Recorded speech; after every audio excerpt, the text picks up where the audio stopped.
Hello दोस्तों, भूत प्रेत के किस्से सुनने में बेहद रोमांचक और दिलचस्प लगते हैं, लेकिन क्या हो जब यह किस्से सिर्फ किस्से न रहकर एक हकीकत की तरह आपके सामने है।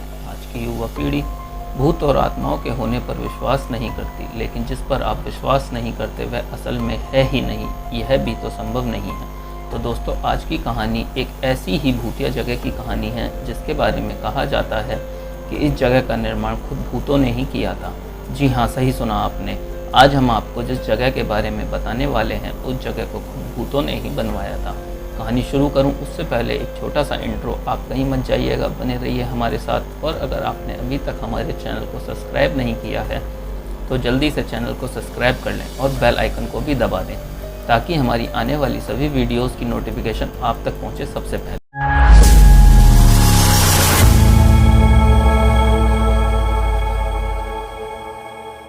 तो दोस्तों, कहानी शुरू करता हूँ। कहानी शुरू होती है राजस्थान जिले के जोधपुर शहर से, जहाँ स्थित बावड़ियों के किस्से स्थानीय लोगों में बहुत मशहूर हैं।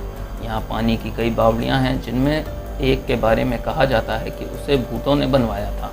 जोधपुर से लगभग 90 किलोमीटर दूरी पर स्थित रठासी नाम का एक ऐतिहासिक गाँव है। मारवाड़ के इतिहास पर नज़र डालें तो यह ज्ञात होता है कि जब जोधपुर में रहने वाले राजपूतों की चंपावत शाखा का विभाजन हुआ तो उनमें से अलग हुए एक दल ने कापरेड़ा गांव में रहना शुरू किया। लेकिन इस स्थान पर रहने वाले युवा राजपूत राजकुमारों ने गांव में साधना करने वाले साधु महात्माओं को परेशान करना शुरू कर दिया। उन राजकुमारों से क्रोधित होकर साधुओं ने उन्हें श्राप दिया कि उनकी आने वाली पीढ़ी इस गांव में नहीं रह पाएगी। साधुओं के श्राप की बात जब राजकुमारों ने अपने घर में बताई तो सभी भयभीत हो उठे और उस गाँव को छोड़कर चले गए। इस गाँव को छोड़कर वह जिस गांव में रहने के लिए गए उस गांव का नाम है रठासी गांव। यह जोधपुर से लगभग 90 किलोमीटर की दूरी पर स्थित एक ऐतिहासिक गांव है। इस गांव में एक बावड़ी है जिसके बारे में कहा जाता है कि वह भूतों के सहयोग से बनी है, अर्थात उस बावड़ी को बनाने में भूत प्रेतों ने गाँव वालों की सहायता की थी। ठाकुर जयसिंह के महल में स्थित इस बावड़ी को देखने के लिए लोग दूर दूर से आते हैं। इस बावड़ी के विषय में यह कहानी प्रचलित है कि जब एक बार ठाकुर जयसिंह घोड़े पर सवार होकर जोधपुर से रठासी गांव की ओर जा रहे थे, तब रास्ते में ठाकुर साहब का घोड़ा उनके साथ साथ चलने वाले सेवकों से पीछे छूट गया और इतने में रात हो गई। राजा का घोड़ा काफ़ी थक चुका था और उसे बहुत प्यास लगी थी। रास्ते में एक तालाब को देखकर ठाकुर जयसिंह अपने घोड़े को पानी पिलाने के लिए ले गए। आधी रात का समय था। घोड़ा जैसे ही आगे बढ़ा पानी पीने के लिए तालाब की ओर, राजा को एक आकृति दिखाई दी जिसने धीरे धीरे इंसानी रूप धारण कर लिया। राजा उसे देखकर डर गया। तब उस प्रेत ने राजा से कहा कि डरो मत, मुझे प्यास लगी है, लेकिन श्राप के कारण मैं इस तालाब का पानी पी नहीं सकता। राजा ने उस प्रेत को पानी पिलाया और राजा की दयालुता देखकर प्रेत ने उससे कहा कि वह जो भी मांगेगा वह उसे पूरा कर देगा।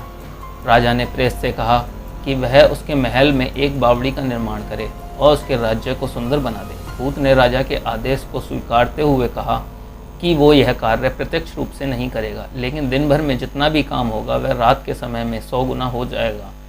और उस प्रेत ने राजा को यह राज किसी को ना बताने के लिए कहा। इस घटना के 2 दिन बाद ही महल और बावड़ी की इमारतें बनने लगी। रात में पत्थर ठोंकने की रहस्यमय आवाज़ें आने लगी। दिन प्रतिदिन निर्माण काम तेजी से गति पकड़ने लगा, लेकिन रानी के जिद करने पर राजा ने यह राज रानी को बता दिया कि आखिर निर्माण कार्य इतनी जल्दी से कैसे पूरा होता जा रहा है। राजा जैसे ही यह राज रानी को बताया, सारा काम वहीं रुक गया। बावड़ी भी ज्यों की त्यों ही रह गई। इस घटना के बाद किसी ने भी उस बावड़ी को बनाने की कोशिश नहीं की और वो रहस्यमय बावड़ी आज भी ज्यों की त्यों पड़ी हुई है। आज भी दिन के समय लोग बाग वहाँ घूमने के लिए जाते रहते हैं, लेकिन रात के समय वहाँ रुकने की कोई हिम्मत नहीं करता। आसपास के इलाकों में रहने वाले लोगों की माने तो आज भी रात के समय वहाँ से अजीबोगरीब आवाज़ें सुनाई देती हैं, जैसे किसी पत्थर को तोड़ने की आवाज़ें। आज की कहानी में बस इतना ही। मैं मिलता हूँ आपसे किसी और कहानी में, किसी और वीडियो में। तब तक के लिए नमस्कार।